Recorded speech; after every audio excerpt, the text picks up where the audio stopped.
motherfucker with a stiff on. Ooh, fucking with a nigga like me won't do.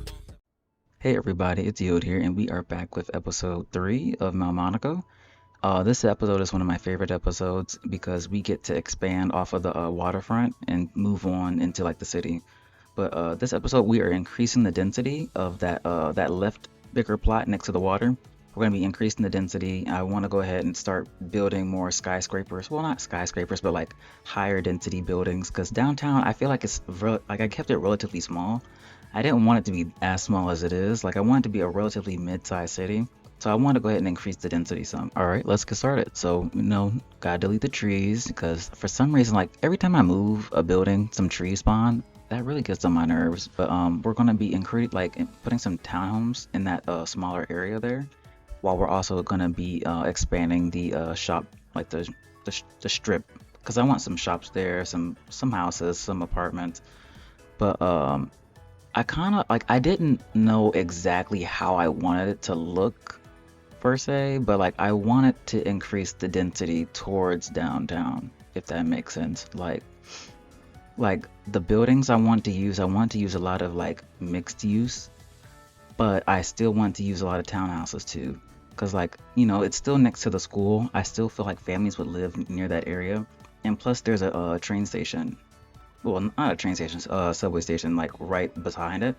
So I feel like it would make sense for there to be a lot more density in that area because not all cities tend to have, at least not all American cities, they tend to have subway stations near suburbs because of a lot of NIMBYs. If you don't know what a NIMBY is, it's the acronym for not in my backyard. It's mainly like a person or people, but in our case for City Skylines lore, it's mainly going to be like how the HOAs, like how they fear that something hazardous or unpleasant is going to be in their neighborhood where they live. But how I'm using it in City Skylines is going to be like I want there to be density in that area where the subway is, just so that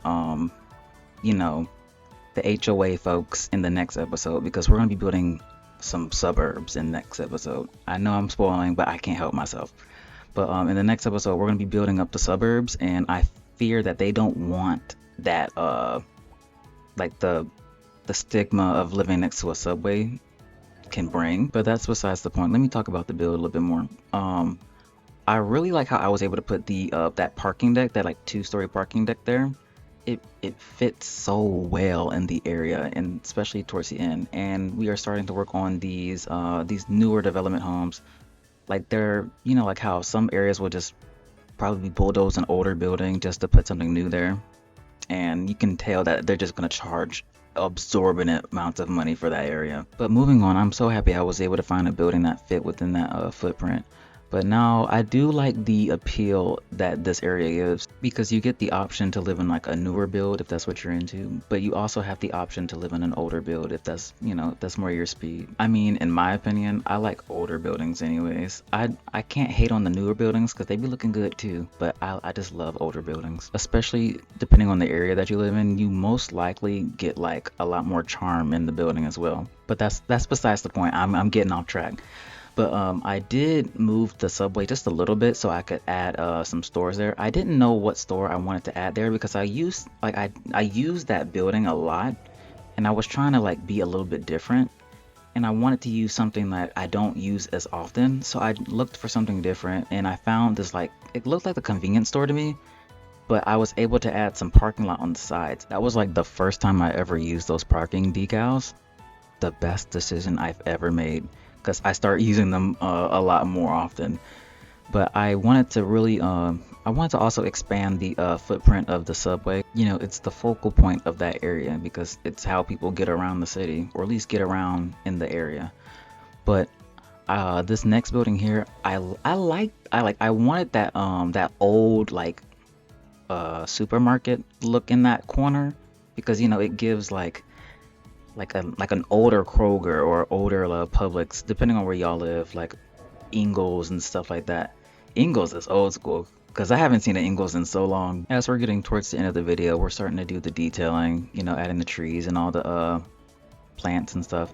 Yes, we're on the end of the video. It's only 5 minutes. Like, this episode is actually relatively shorter than I thought it was going to be, or at least that I remember it being. You know, we're adding the trees, doing the final touches, adding, fixing the sidewalks and making sure that everything looks nice. But I really love how it turned out. It looks so good. I say that in every video, but I mean it. Like, you get like the suburbs and it just moves into the downtown. Like I love that like what is it called? Like that middle density or something like that. It's something around that. But like, I love like just doing the details, making sure everything looks good. But we're finna do, finish up the detailing and then we're just gonna do the final walkthrough. But yeah, this is the end of the video. It's a shorter video, but it's a more meaningful video in my opinion because it shows what we can like accomplish if we don't just over develop. That's the word. I couldn't find it. But we should really like strive to be more condensed with our building instead of like just sprawling out and just killing trees when we really don't need to. Because like not every city needs to have thousands and thousands of acres being suburbs because it's not really sustainable or eco-friendly in that matter. We can still achieve the same housing demands while building a lot more conservatively. But that's my 2 cents on the matter. But I hope you guys enjoyed. Subscribe, leave a comment, leave a like, and you guys will definitely enjoy the next episode because it's the exact opposite of this one. But all right, guys, I will see you guys in the next one. Peace out.